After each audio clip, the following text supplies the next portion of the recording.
da competência do plenário do Tribunal. Artigo 9.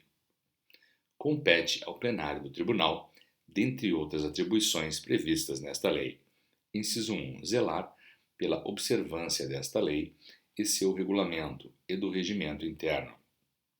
Inciso 2, decidir sobre a existência de infração à ordem econômica e aplicar as penalidades previstas em lei. Inciso 3, decidir os processos administrativos para a imposição de sanções administrativas por infrações à ordem econômica, instaurados pela Superintendência Geral. Inciso 4. Ordenar providências que conduzam à cessação de infração à ordem econômica, dentro do prazo que determinar. Inciso 5. Aprovar os termos do compromisso de cessação de prática e do acordo em controle de concentrações, bem como determinar a Superintendência Geral que fiscalize seu cumprimento. Inciso 6. Apreciar, em grau de recurso, as medidas preventivas adotadas pelo conselheiro relator ou pela Superintendência Geral. Inciso 7. Intimar os interessados de suas decisões. Inciso 8. Requisitar dos órgãos e entidades da administração pública federal e requerer às autoridades dos estados, municípios e do Distrito Federal e dos territórios as medidas necessárias ao cumprimento desta lei. Inciso 9. Contratar a realização de exames, vistorias e estudos, aprovando em cada caso os respectivos honorários profissionais e demais despesas de processo, que deverão ser pagas pela empresa, se vier a ser punida nos termos desta lei. Inciso 10. Apreciar processos administrativos de atos de concentração econômica, na forma desta lei, fixando, quando entender conveniente e oportuno, acordos em controle de atos de concentração. Inciso 11. Determinar a Superintendência Geral que adote as medidas administrativas necessárias à execução e fiel cumprimento de suas decisões. Inciso 12. Requisitar serviços e pessoal de quaisquer órgãos e entidades do Poder Público Federal. Inciso 13. Requerer Procuradoria Federal junto ao CAD a adoção de providências administrativas e judiciais. Inciso 14. Instruir o público sobre as formas de infração da ordem econômica. Inciso 15. Elaborar e aprovar regimento interno do CAD, dispondo sobre seu funcionamento, forma das deliberações, normas de procedimento e organização de seus serviços internos. Inciso 16. Propor a estrutura do quadro de pessoal do CAD, observado o disposto no inciso 2 do caput do artigo 37 da Constituição Federal. Inciso 17. Elaborar proposta orçamentária nos termos desta lei. Inciso 18. Requisitar informações de qualquer pessoas, órgãos, autoridades e entidades públicas ou privadas, respeitando e mantendo o sigilo legal, quando for o caso, bem como determinar as diligências que se fizerem necessárias ao exercício das suas funções. Inciso 19. Decidir pelo cumprimento das decisões, compromissos e acordos. Parágrafo 1º. As decisões do Tribunal serão tomadas por maioria, com a presença mínima de 4 membros, sendo o quórum de deliberação mínimo de 3 membros. Parágrafo 2º. As decisões do Tribunal não comportam revisão no âmbito do Poder Executivo, promovendo-se de imediato sua execução e comunicando-se em seguida ao Ministério Público para as demais medidas legais cabíveis no âmbito de suas atribuições. Parágrafo 3º. As autoridades federais, os diretores de autarquia, fundação, empresa pública e sociedade de economia mista federais e agências reguladoras são obrigados a prestar, sob pena de responsabilidade, toda a assistência e colaboração que lhes for solicitada pelo CAD, inclusive elaborando pareceres técnicos sobre as matérias de sua competência. Parágrafo 4º. O Tribunal poderá responder consultas, sobre condutas em andamento, mediante o pagamento de taxa e acompanhadas dos respectivos documentos. Parágrafo 5. O CAD definirá, em resolução, normas complementares sobre o procedimento de consultas previsto no parágrafo 4º deste artigo. Subseção 2. Da competência do presidente do tribunal. Artigo 10. Compete ao presidente do tribunal, inciso 1, representar legalmente o CAD no Brasil ou no exterior, em juízo ou fora dele. Inciso 2. Presidir, com direito a voto, inclusive o de qualidade, as reuniões do plenário. Inciso 3. Distribuir por sorteio os processos aos conselheiros. Inciso 4. Convocar as sessões e determinar a organização da respectiva pauta. Inciso 5. Solicitar, a seu critério, que a Superintendência Geral auxilie o Tribunal na tomada de providências extrajudiciais para o cumprimento das decisões do Tribunal. Inciso 6. Fiscalizar a Superintendência Geral na tomada de providências para execução das decisões e julgados do Tribunal. Inciso 7. Assinar os compromissos e acordos aprovados pelo plenário. Inciso 8. Submeter à aprovação do plenário a proposta orçamentária e a lotação ideal do pessoal que prestará serviço ao CAD.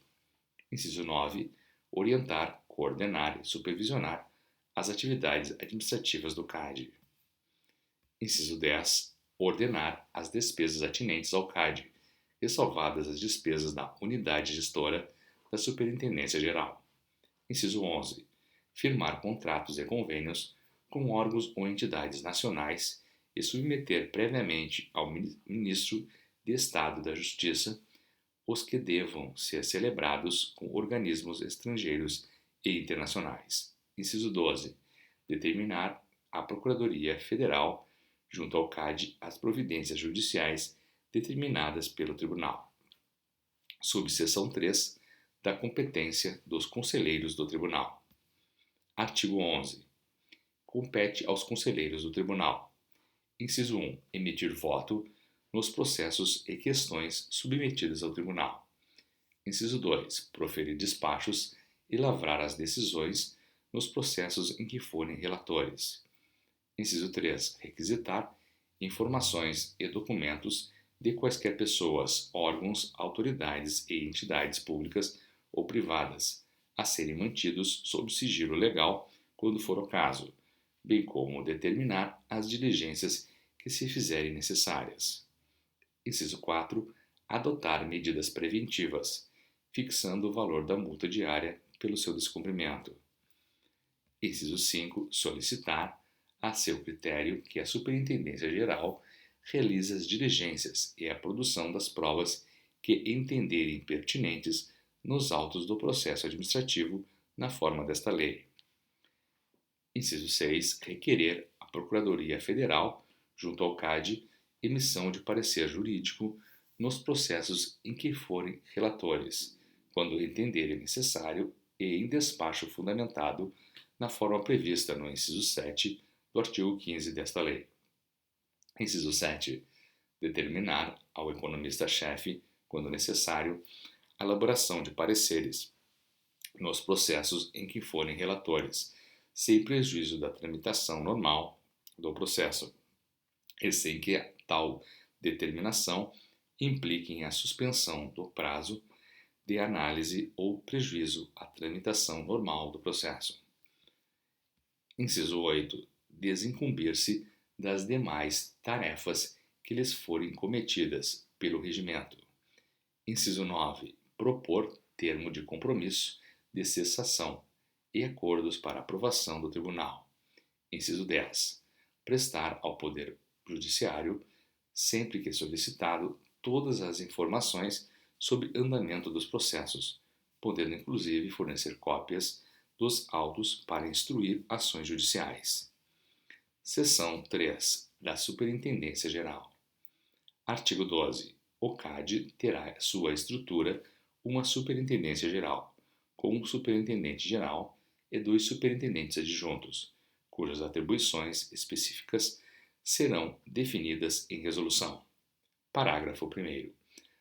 O superintendente-geral será escolhido dentre cidadãos com mais de 30 anos de idade, notório saber jurídico ou econômico e reputação ilibada, nomeado pelo Presidente da República depois de aprovado pelo Senado Federal. Parágrafo 2º. O superintendente-geral terá mandato de 2 anos, permitida a recondução para um único período subsequente. Parágrafo 3º. Aplicam-se ao superintendente-geral as mesmas normas de impedimentos, perda de mandato, substituição e as vedações do artigo 8º desta lei, incluindo o disposto no parágrafo 2º do artigo 8º desta lei, aplicáveis ao presidente e aos conselheiros do tribunal. Parágrafo 4º. Os cargos de superintendente-geral e de superintendentes adjuntos são de dedicação exclusiva, não se admitindo qualquer acumulação, salvo as constitucionalmente permitidas. Parágrafo 5º.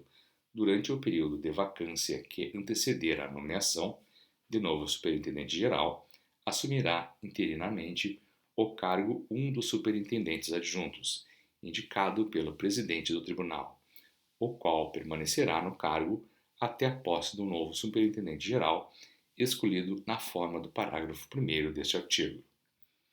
Parágrafo 6º. Se no caso da vacância prevista no parágrafo 5º deste artigo, não houver nenhum superintendente adjunto nomeado na superintendência do CAD, o presidente do tribunal indicará servidor em exercício no CAD, com conhecimento jurídico ou econômico na área de defesa da concorrência e reputação ilibada, para assumir interinamente o cargo, permanecendo neste até a posse do novo superintendente-geral, escolhido na forma do parágrafo 1º deste artigo. Parágrafo 7º. Os superintendentes adjuntos serão indicados pelo superintendente-geral. Artigo 13. Compete à Superintendência-Geral, inciso 1, zelar pelo cumprimento desta lei, monitorando e acompanhando as práticas de mercado. Inciso 2. Acompanhar permanentemente as atividades e práticas comerciais de pessoas físicas ou jurídicas que detiverem posição dominante em mercado relevante de bens ou serviços, para prevenir infrações de ordem econômica, podendo, para tanto, requisitar as informações e documentos necessários, mantendo o sigilo legal, quando for o caso. Inciso 3. Promover, em face de indícios de infração da ordem econômica, procedimento preparatório de inquérito administrativo e inquérito administrativo para apuração de infrações à ordem econômica. Inciso 4.